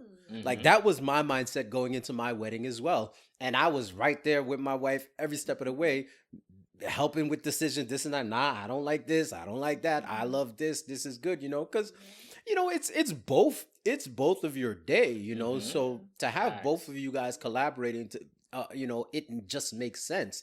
And again, having the mindset of, look, we are never, ever gonna throw a party this big, this expensive, and this awesome ever again. We may as well try to make it as best as possible within our means, obviously, within our means, but as best as possible so that not only are we enjoying it, but all of our friends and family are enjoying it as well. So, like I said, y'all hit it out the park. Y'all set a standard. Every wedding I go to going forward, especially Haitian weddings, I'm going to be judging them and comparing them up to y'all's. Oh, man. So with all the planning and whatnot, is there anything that either one of you like really wanted that y'all necessarily weren't able to deliver or get for the wedding? We got most of the things that we really wanted, I would say. But there was like one thing that we actually wanted, but we were like, you know what, we'll just have to like not get it. Are you talking about the hanging flowers? I think that's what you're referring to, the flower chandelier. Yeah, the flower. Mm-hmm. Like okay. The hanging flower from the ceiling. We really wanted that, but then we were trying to add that like after we've already tallied up everything that we're spending, and we're like, nah, we could do without it. Yeah, we'll be fine. Although it would be a wow factor because the hanging chandelier flower is so beautiful, but yeah. Listen, like, I'm not even gonna lie to you. I'm not gonna lie to you, and I'm gonna send you a picture when we wrap up. I'm gonna send you a picture of my sister's joint. Like, it was crazy. It was crazy. Yeah. With that said. Yeah. Listen, the cherry blossom tree in the middle of the table, man. I mean, y'all did that too. Y'all did that. Now, if y'all would have had that and a flower chandelier, I'd have had to leave, yo. I'd be like, nah, I'm out of here, yo. This is too much. Yeah, exactly. Bruno doing too much. I gotta go. All right. So is there anything you would change from the day? And anything, whether it's any decisions y'all made, something that y'all decided to go ahead and have or whatnot, anything at all? Would you change anything from that day? Not a thing for me. Yeah, I wouldn't change anything. They like. The aisle, it was supposed to be a mirror aisle, and the day of, the person called me at 6 a.m. and said, oh, we don't have the mirror aisle. But I'm like, you know what? I expected something, you know, to not go as planned, so that's fine. And then also, like, the arch for my wedding, I thought the flowers were gonna be bigger, but they were not. They were really smaller, and I'm like, that's okay. Simple is okay. So, like, I was just like, you know what? I'm just so grateful that it still looks nice and everything went smooth for the most part. not entirely smooth, but like for the most part, I felt like everything actually went smooth and well. It wasn't like on time, but it was on time. We had plenty of time to dance. People had plenty of time. It was like we were not running out of time. So that was important to us. So for the most part, because we actually left with time left on the clock. Yeah, there was time left. We got tired of partying. And we're like, all right, let's go, bro. Yeah, I know. So like, so listen, my old ass. I'm gonna snitch on my old ass. Like listen, I got to a point where even like my wife and I we're dancing, not even sitting. We were dancing, and we're like, yo. I don't know if we can keep doing this. Yeah, I was tired. Yo, same, bro. I was tired. Same. I'm like, oh my gosh, this is. I'm ready. Yeah. Yo, I got to a point where I'm like, all right, I'm gonna stand over the balcony and then like grab some fresh air because they had opened the door and everything. So I'm like, let me go grab some fresh air because I'm. And then the host is like trying to grab me, talking about, we Haitians, we don't get tired. Like, were you there when he was saying that? Nous c'est haïtien, nous pas fatigué, way. Yeah. I'm like, nah, bro, I'm tired, bro. I want to rest. It's like, nah, I'm tired. I'm tired. There was so much time to dance. It's just like, yeah. It's funny because even when we left, like we're walking out and we're headed over to the parking garage and whatnot, and like I turn around and look back up, because that's the cool thing too. And for the listener, the reception hall, like it's so hard to explain. I mean, it was essentially a glass bridge kind of walkway. Anybody who lives in Central Florida and is familiar with the Dr. Phillips Center, that glass walkway bridge type structure is where the reception was. And I remember leaving and we were walking. First of all, you could still hear the music. So you already know it was still popping. And I turn around and I'm just looking at this thing and it's the lights, you see people, and I'm just like, yo, they really rocking in there. like we're outside and it's like, damn, I kind of want to go back. Should I be leaving right now? And then my feet were like, nah, bro, you need to go home. You go home, bro.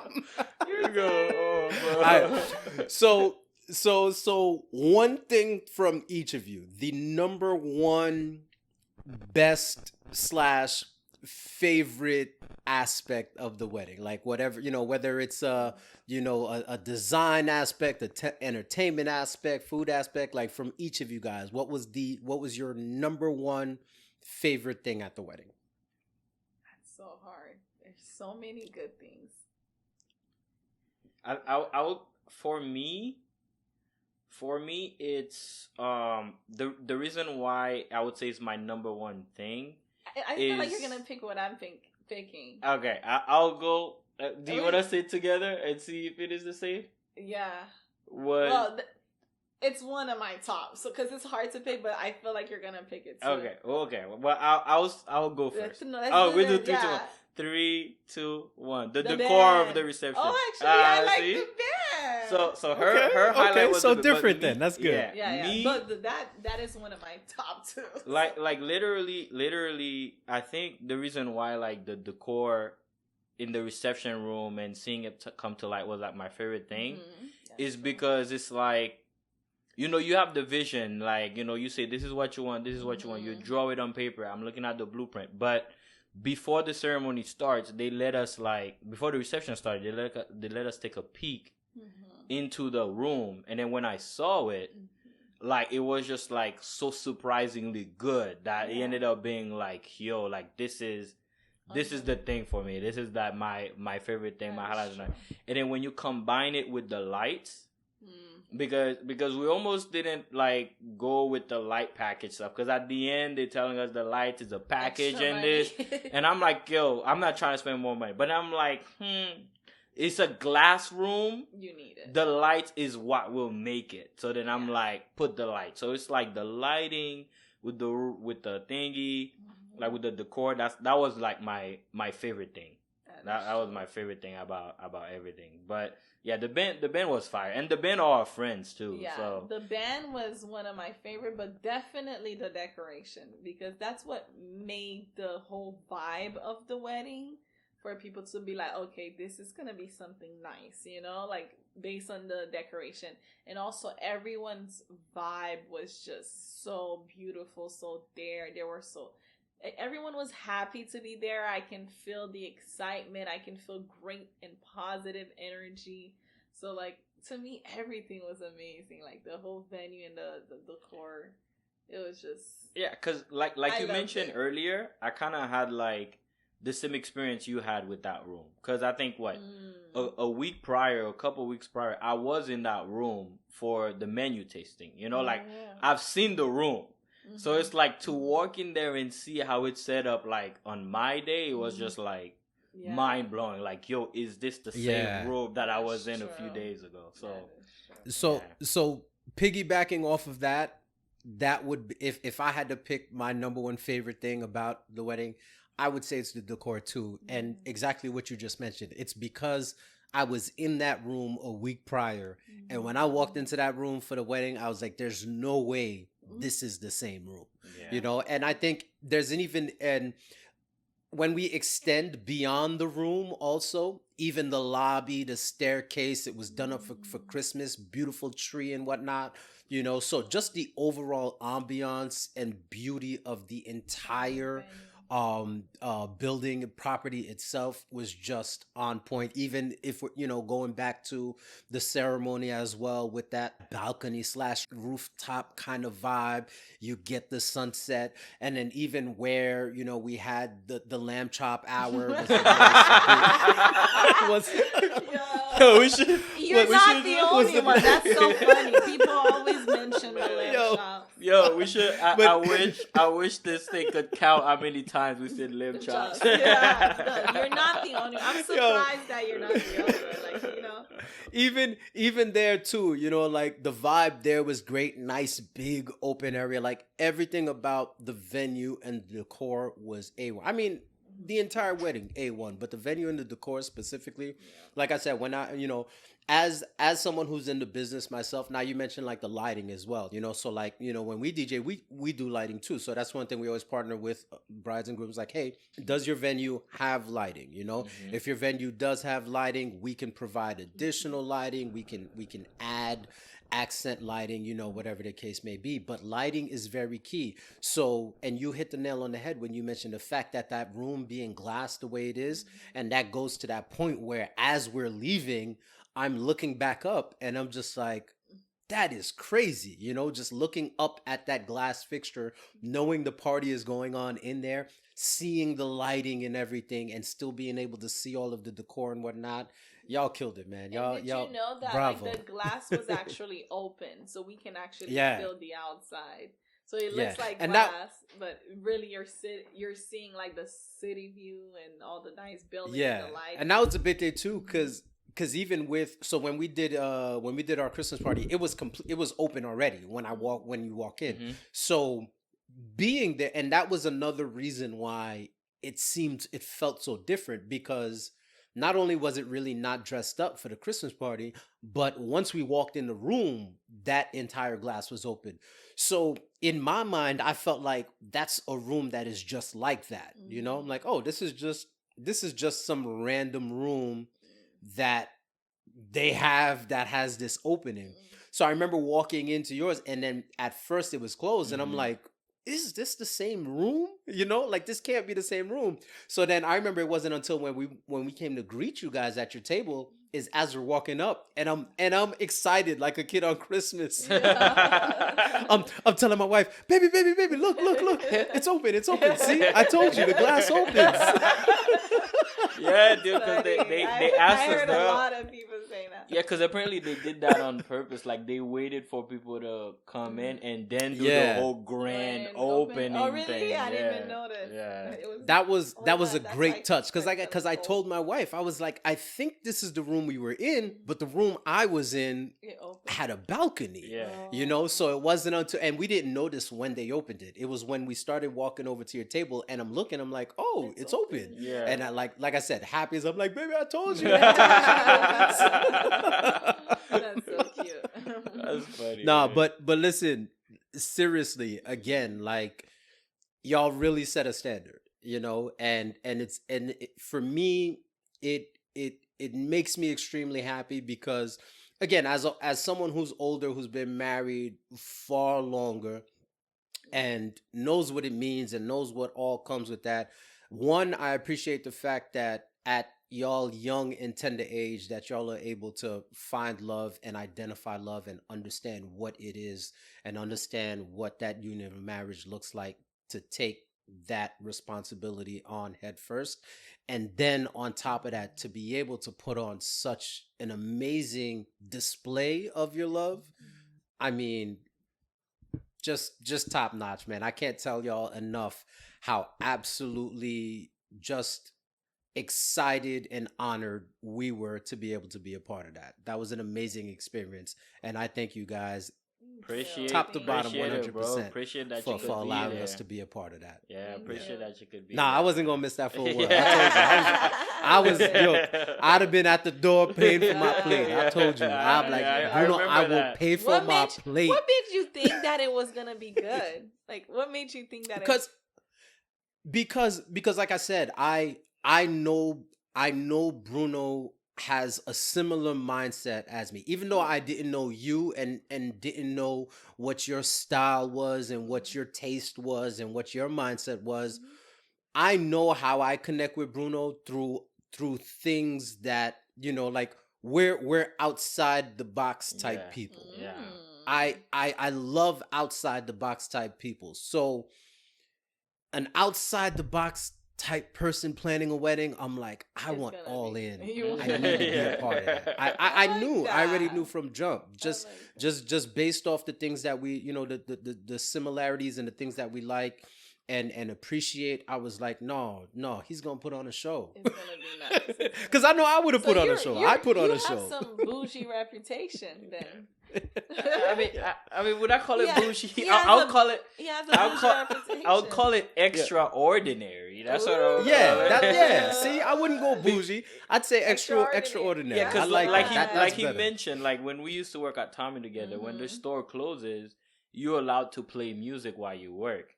So I'll play my music out loud. So then you have like the typical people from our same demographic that I'd be like, yo, what are you listening to? But then Ricardo would sing along. I'd be like, yo, you listen to this? And they were like,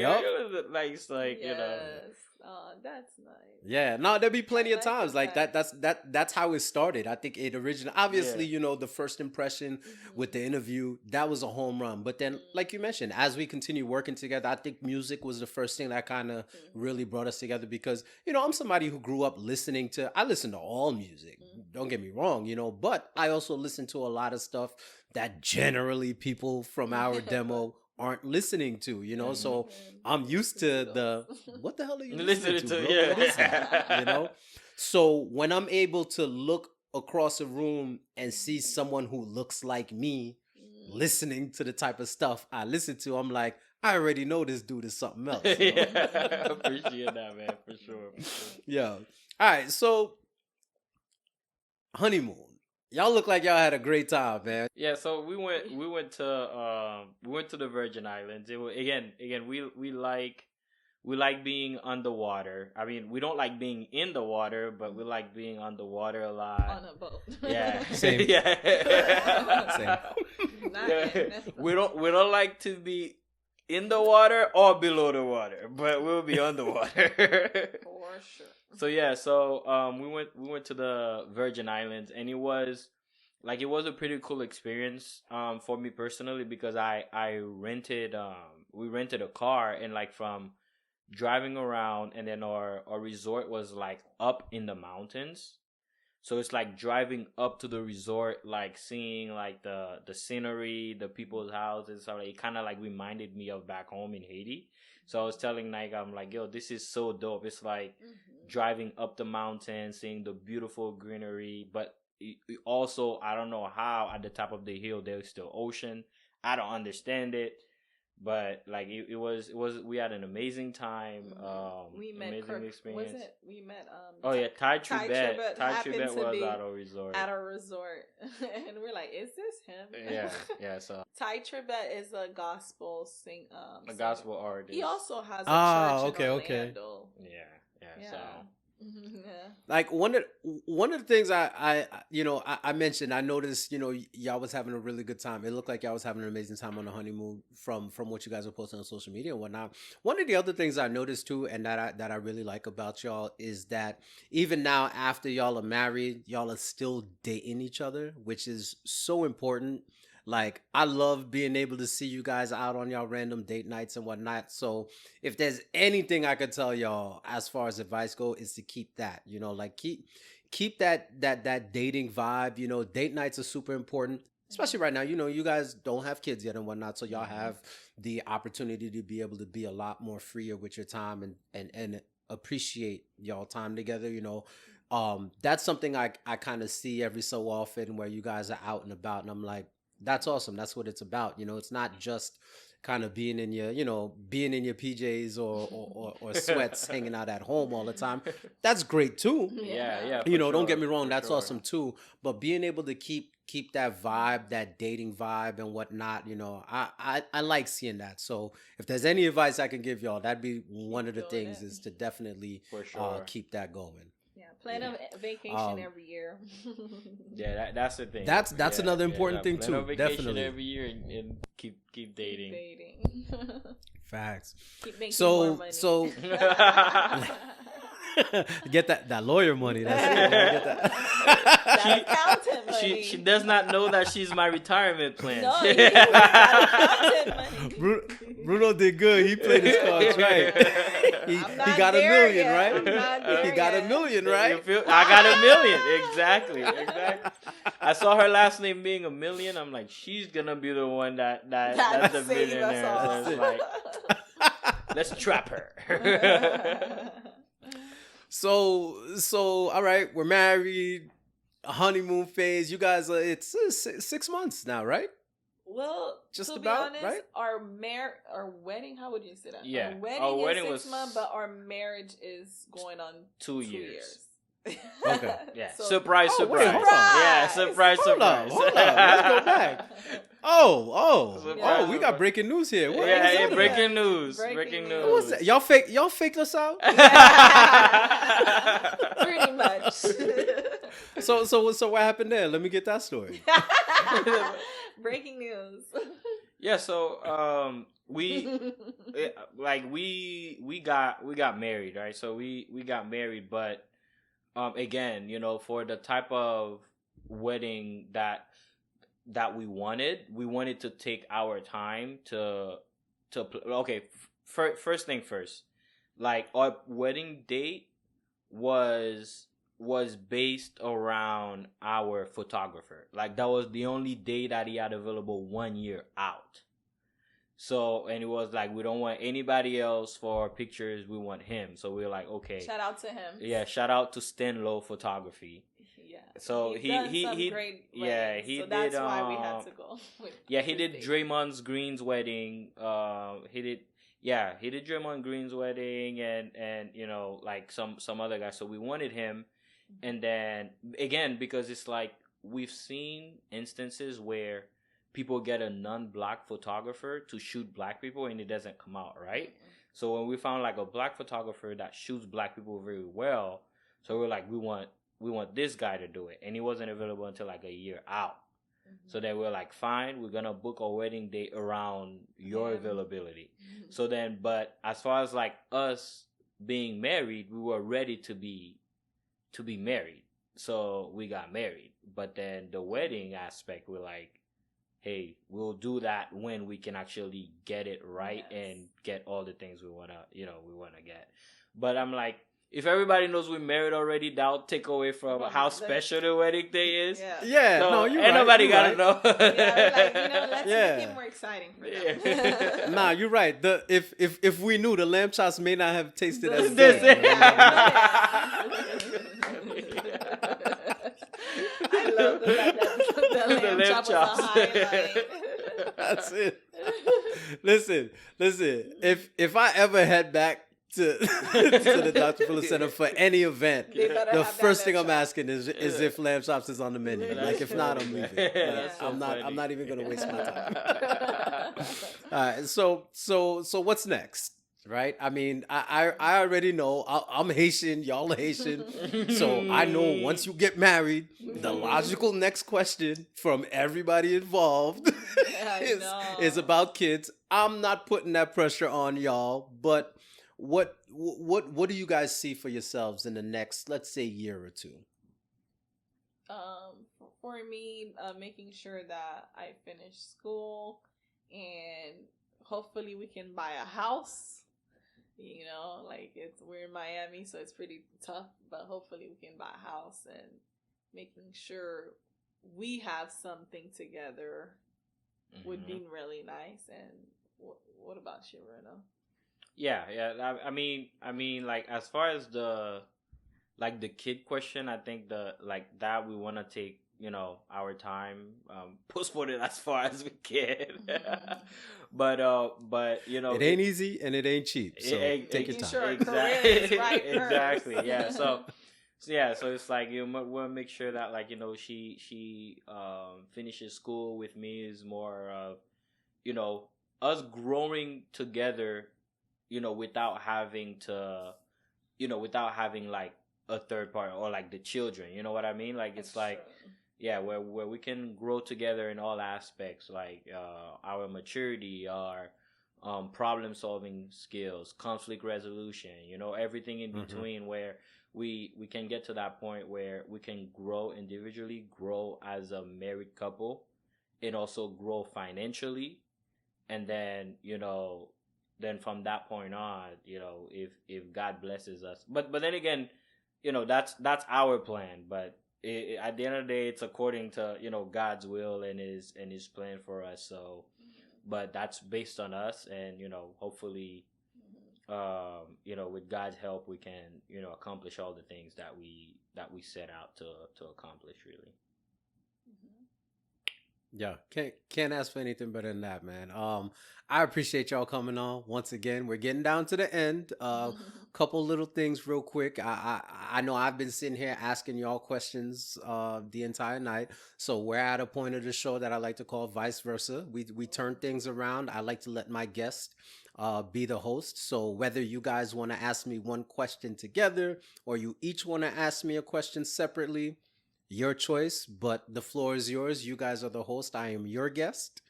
Feel free to ask whatever you would like. Do you want to go first? Yeah, I'll go first. Like the question I would have is like like first of all, we go way back, right? Like I've met you, I've met your wife, I've at least seen your kids, and seemingly I can see that like you're doing a pretty good job at raising them. It's so funny like seeing how grown Caleb is now, because I remember when he was so little. So what I would say is like considering that you've been married for 15 years, over a decade, what would you say like kept your marriage going, staying true to that commitment? And when the kids came along, like how did that Mhm. adjustment happen, and how did you guys handle that? Yeah, I think so. Our relationship was is a little bit different. And even before I answer that one, you mentioned something before when you were talking about having kids, where before you get to that point, you guys want to make sure you get right with each other and enjoy each other. I think that's very very important, right? You guys want to be able to be husband and wife as long as possible before you become mom and dad, because it's very different, and I don't think a lot of people understand how different it is until it happens. So my wife and I, we had our son before we got married. It wasn't a oopsie, it wasn't an accident where I slipped up or nothing, something broke or I didn't have something on or whatnot. We literally had a conversation one night and said, we want to do this because we knew where we were going. Hmm. Between the two of us, we had already decided that we were both in it for the long haul.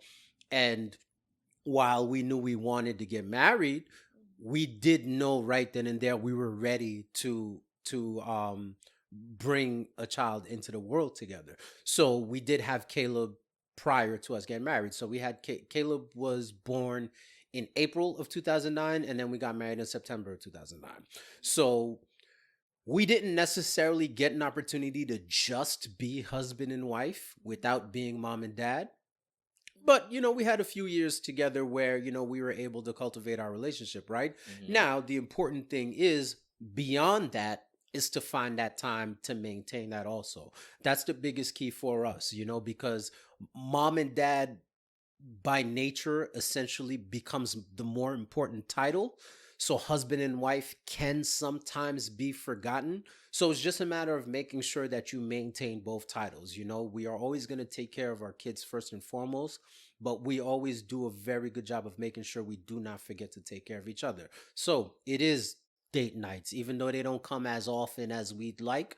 We try to get them in as best as possible, Vacations, that's another thing too. Luckily, we are blessed and fortunate enough to have an amazing support system and family around. My brother is nearby. I have aunts and cousins that are not too far. My mom is retired now. So, she lives in New York, but she's retired. So technically she lives in Florida because she's not going to be away from her grandbabies, Yeah. So we have an opportunity to be able to say, hey, such and such is going to be with the kids for 2 days. We're going to go off and just be alone, the two of us, So I think that's the most important thing is never, putting your relationship in the back seat. It's going to be a lot easier to focus on each other right now while it is just the two of you.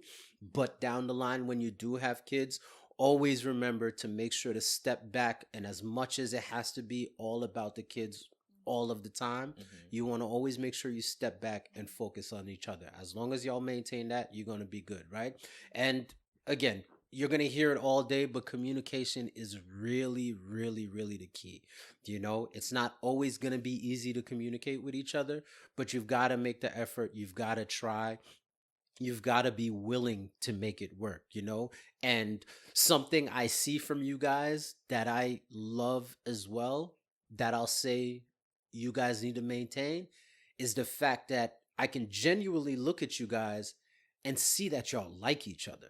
Like y'all are friends and you like each other. That's And my homie. people are going to hear that and be like, well, they're married. Of course they like each other. No, that's not a given.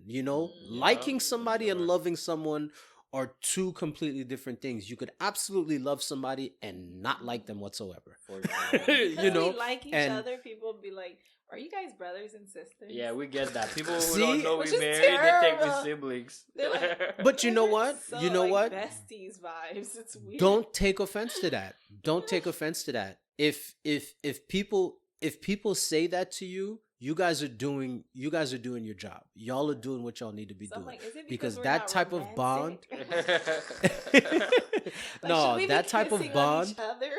is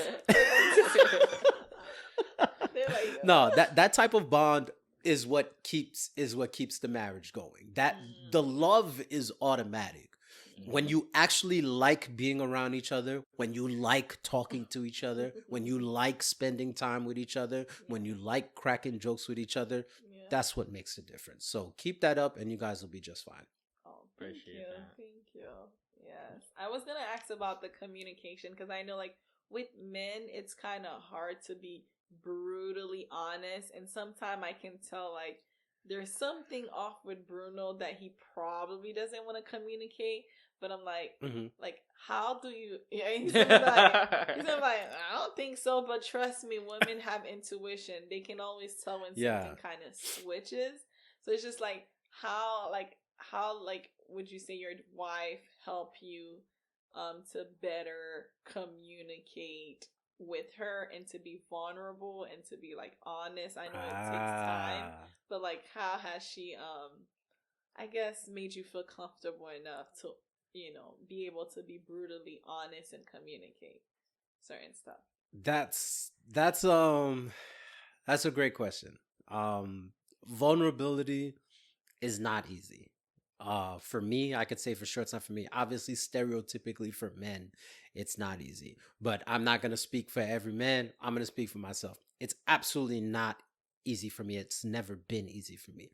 So the best thing I could tell you is to provide a safe space. It's really, really, really being there to listen. We may not come to you often. It may take forever for us to come to you with something. But as frustrating as it can be to kind of just be there and wait, it's what we need. It is really what we need. Cause at some point we'll get to a point where it's like we don't want to bother you. We don't want to worry you. We don't want to burden you, cuz as a man, we're going to automatically say what's the cliche taglines, right? I got this. I'll take care of it. I'll handle it. I'll make it work. Those are the things that we'll always say. And anytime we say those things, generally it's in an effort to say, I don't want you to worry about this. I will take care of it. I don't want you to have to let me worry about it on my own, and I'll take care of it. Now, on the flip side, obviously, you will say to him like, hey, we're in this together. You don't have to do it on your own, right? So that's where it's going to take some time. Now, I can't speak for Bruno. I don't know what, exactly where he's at with that and whatnot, but I can speak for myself where it took some time. It took a lot of, I got this. Don't worry about it. I'll take care of it. I got this, But eventually I got to a point where I knew, I don't even want to say that I knew I could trust her with my feelings or with my burdens, but I knew that it wouldn't break her. She wouldn't falter, like once you realize like, nah, this woman is really, really gonna be here no matter what. Like it's tough. I think it's tough for humans in general, whether it's male or female. It's tough to really get to a point where you look at somebody else and can believe and feel 100% that this person is going to be here for me no matter what. It's easy when it's like parent and child, right? Because it's kind of like an inherent nature, But when you're dealing with a spouse, it's like, it's, in the back of your mind, like, well, he or she can get up and leave whenever they want, So when you get to a point where you really look at your significant other and like, this person has my best interest at heart no matter what, that's when it becomes easy. That's when you are able to say, hey, here's what I'm struggling with. Here's what I need some help with. Here's what I need from you, right? Yeah. And the only thing, all you have to do is genuinely listen. Don't hear, don't listen to respond. Don't start building up an answer as he's speaking and assuming what he's going to say before he finishes saying it. Let him express himself. Let him get it out. Take it all in, and truly be that person that he's gonna look across and say, "Hey, she's here for me. She's not going anywhere. The ugliest side of me can be revealed, and she will stay here." And I'll tell you what, as a man, just speaking for myself, when I got to the point where I knew without a shadow of a doubt, this woman really is devoted to me, and there's nothing I can do to scare her away or chase her away or make her run. It's the greatest feeling in the world. The absolute greatest feeling in the world. Because everything on the other side of that is easy. That's when it gets easy, on the opposite side of that. So when you build that elite level of trust and communication and connection, everything else on the other side is easy as hell. But it's going to take some time to get there. And just being married, it doesn't happen immediately. That's just, I'm just going to keep it real. Getting married doesn't automatically give you or him that feeling. It's going to be the continuous work on building the relationship, building the foundation, continuing to date each other, continuing to get to know each other, continuing to like each other, be friends, act like brother and sister. All of that stuff as it goes along, you guys are going to get to a point where you'll be able to look at each other and be like, man, this person is really, really here for me. After that, y'all are good to go. Thank you That so was very much. I good. really appreciate Yeah, that's it. very Those good are- advice. Ah, no doubt. That was very good. No, that was very because you have no idea how like because every time we run into people they be like, oh well, how is marriage going, and then they go to like give advice, but it's always like so cliche and everybody repeating the same thing. But this was Yeah. very good advice. That is For true. sure. Nah. Y'all gotta keep it real, man. Crack jokes. Yeah. Crack jokes, man. If it's the one thing I'm gonna say, if Yeah. y'all don't have a laundry list of inside jokes already, y'all need to have them. Yeah. Like it's nothing better. There's no better feeling than just dying laughing with my wife, and people around us are like, "What's wrong with What's y'all? the problem? Yeah. What's wrong with y'all?" Yeah, people And we always get it. We watching always us have the too. tea, Yeah, yeah, we people always- always watching No. us. Yeah, we was like, what is the tea? What's going on? You know Nah, those things where, that's like, good. if you Inside tell the jokes. spouse, if you tell one spouse, they both. You know tell that. them both. It's really true. Oh man. All right, so we're gonna get down to our playlist section real quick. So this is kind of like the last thing before we wrap up. We do have the official Mr. Eccentric podcast playlist. Every time I have a guest on, we have a different theme so we could add some music. We've talked about our love for music throughout this episode. Bruno, you already know I'm a big music guy and whatnot. So building this podcast and putting it together, I always knew music was going to be a big part of it. So we are gonna automatically add your first dance. If Bruno, you do the honors, go ahead and shout out y'all wedding song, your first dance. We're gonna add to the playlist. Yeah, so the wedding song or first dance was Biblical, is by Calum Scott. So that gets added automatically, right? So what I want from each of you guys is a song that is not your wedding song, dedicated to the other. Ladies first. We'll have Naikha go first. Oh, I know which one. You do? Well, the one that I know for you, I can put it out Oh. there. You can't put Hey. it out I there. can put it out there. Oh, man. Like, he's so much better with music than I am. I can put it out Oh. there.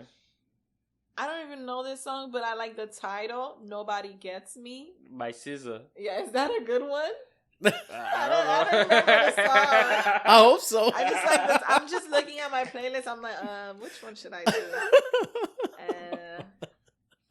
It's so funny because we never thought about that, Yeah, like a never. song, That's so cool. a song dedicated So- to. So to the other. here's a question then. While she thinks of her song, right? So here's a question I'll ask. You mentioned you kind of never thought about that. So as far as the first dance go, did you guys immediately go to that one song, or were there some other ones that you kind of thought of, like, maybe this, maybe that? And I only ask because I know my wife and I, like, our first dance, I think it was the song we had was always going to be that song, simply because it was a very important song throughout our relationship.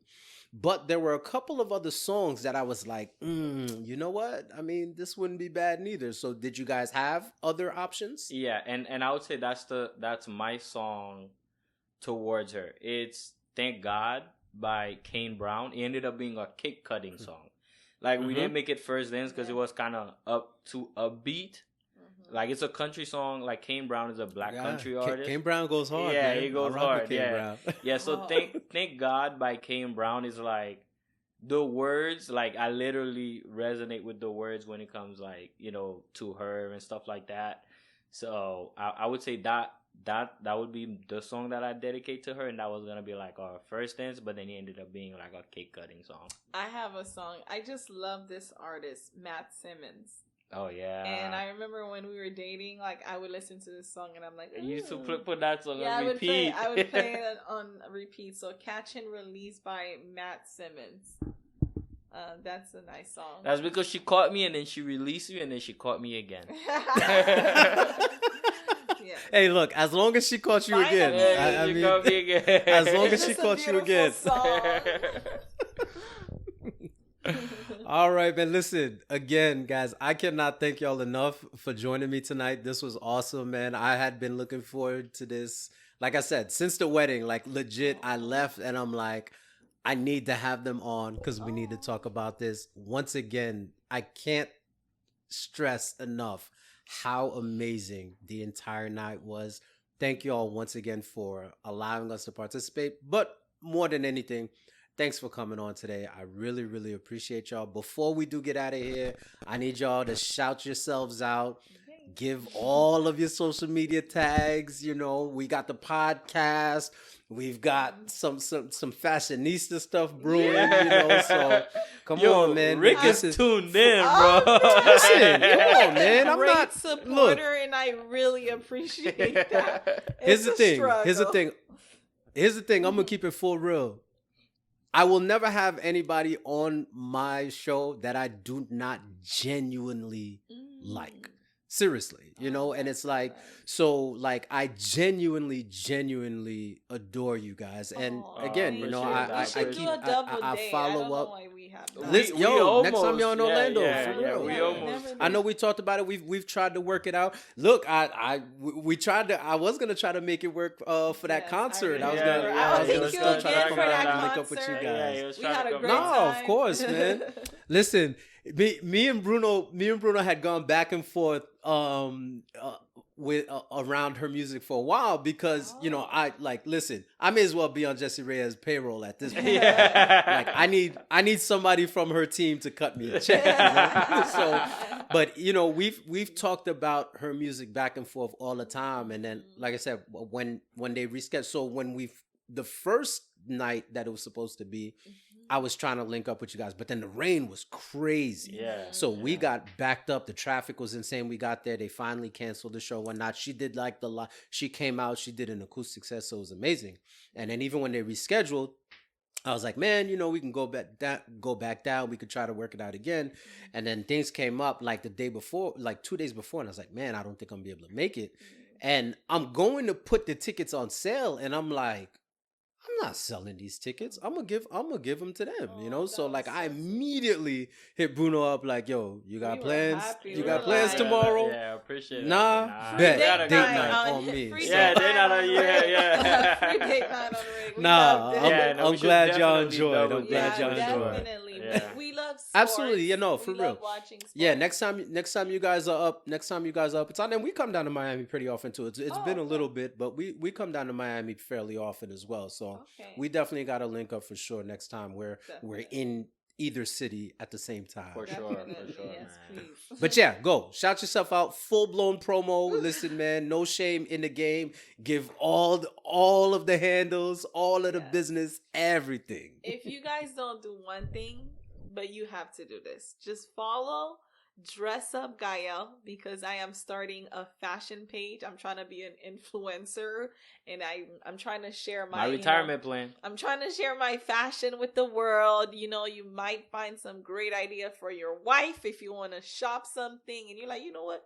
This is real cute. I think my wife would like it. So you could just follow my page. It's Dress Up Gael. So Gael is spelled Gaelle. So Dress Up and then Gael, which is just one word. And also I do have a podcast. And if you like to hear two sisters recap one of the funniest reality TV show or the dumbest reality TV show, it's called The Bachelor or Bachelorette. It's called It's On Podcast. So it's really ITSON_ the podcast. So it's on _ the podcast. And the podcast is about more than just The Bachelor. You guys do other stuff. We do have Bruno come on. We definitely should have you come on the podcast. For sure. Yeah. I'm with it. There's a you lot just say to the learn word from you. Say the word. I'll pull up. 15 years of marriage. That's beautiful. I remember we actually did so one of my very good friends, you know, the person who kind of got me into the whole podcast game. So he has a podcast that's called The Inquisitive Nobody, and it's primarily focused on recapping Married at First Sight. Oh. But he also does original episodes as well. Exactly. And there was actually an episode that one of your episodes on the It's On podcast that we listened to, and then took a little bit from and kind of jumped off onto another topic I for think his. you told It was me that. yeah, I think it was the Can you one. turn I think it was with Fresh and Fit. wife? Can you turn a hoe into Yes. a housewife? Can you turn a hoe into Yes, yes, yes. that one. So we did a whole episode on Yes, that, it you know, was based good. off It of the was conversation good. y'all I think had. I listened to that episode of you and your Yeah, friend. It was- and again, it comes from a great conversation that you guys started too, Yeah, because we should do like I said, more I of remember those. listening to that. Yeah. Yeah, should do more of yeah. those. It was I was good. listening and I hit him up immediately. I'm like, Yeah. "Yo, you need to listen to this, and we need to talk about this because Aw. like they're having a great conversation around this, and you know, we kind of added, you know, we came back with the guys version as well, but pretty much, you know, a lot of the stuff you guys were saying, you know, I'm sitting here and I'm like, yeah, they get it, you know. So for sure. nah, it's dope. So definitely Please. go ahead and tap into the It's On podcast. Yeah. It's dope. I know you have listeners in is it Australia, or you have listeners that are really far? Yeah, Oh, in the listen. United Oh yeah, States. because I was listening to your episode, and then you were talking about like all the different places that you have listeners and stuff like that. Yes. And I was like, yo, So- Rick is worldwide. Come join us, you know. So here's the funny thing, right? Here's the funny thing. How are we in Florida? The amount of Hispanic friends that I have, I still don't have a single listener in South America. Like I looked today, still, yo, Nothing. nobody has shared my podcast with anybody in South We America. have That's to the last come on, South continent America. I haven't conquered yet. So somebody Wow. please Let's get send we need to my get you link. we need to get you a Brazilian or where can Argentinian we Right send there. it? Brazil, We Argentina, have something. A listener in I think South. Yeah, we got in Brazil, we got was in it Chile? Argentina. We Chile the is one that North America? surprised Where me is was that? yeah, Chile is in South North- America South down America. there. Okay. Yeah, I think the one that surprised me the most when I saw we had a few people in Turkey, I was like, Turkey? Yeah. I want one in So- China. China. She's obsessed with China. China. I'm China. obsessed with Donald Trump saying China. China, vagina. So for me, China. the one that kind of like is weird to me. So outside of the United States, my next largest country, like the next country that I have the most listeners is India, and I'm just like, that's so Wow. random, That and is it's so like cool. by a lot. Really? Yeah, they- That's so It's like by a cool. lot, like it's the United States, and then it's India, and then like it's a big gap. So shout out to India always. I appreciate the support. Oh man, again, thank you guys. I can't thank y'all enough for being my guest you. today. I absolutely appreciate y'all. Anytime you guys want to come back on, you are always welcome. Next time I have another, if I have any other ideas for a topic, if y'all have Yeah. ideas for a topic, let me know. I would love to chop it up with y'all anytime, and I will RSVP immediately if It's On podcast reaches out to me. I'm just putting it out there. No, Let for me know, sure, absolutely. and I'll pull up. Yeah, For sure, bro. absolutely. Definitely. We're gonna I have will a good absolutely pull topic up. with you. Definitely. Yeah. Thank you so much for having us. yeah, I really thank you so- enjoyed this. Yeah, this thank you was so fun. much, bro. Good thing Yeah, I've had nah, practice nah. with It's On podcast. I wasn't like nervous with that pressure in the back of my head. I was telling you. Oh, that's good. That's know. good. We got the kink side, and we got you right into it. Yes, thank sir. God. Yes, sir. Yes. That's it for us today. Another episode of the Mr. Eccentric podcast. As always, you already know my name is Rick. You can find me on all forms of social media. It's at Mr. Rick, MRESENTRIC. You can email me as well. Same handle, MrEcentRick@gmail.com. Questions, comments, concerns, show ideas. You want to be a guest? We might be able to make it happen. So once again, thank you so much, Mr. and Mrs. Lubin. Appreciate y'all. Thank you, man. And- I appreciate you, man. Until next time, man. We out of here. Peace. All right, peace. Bye.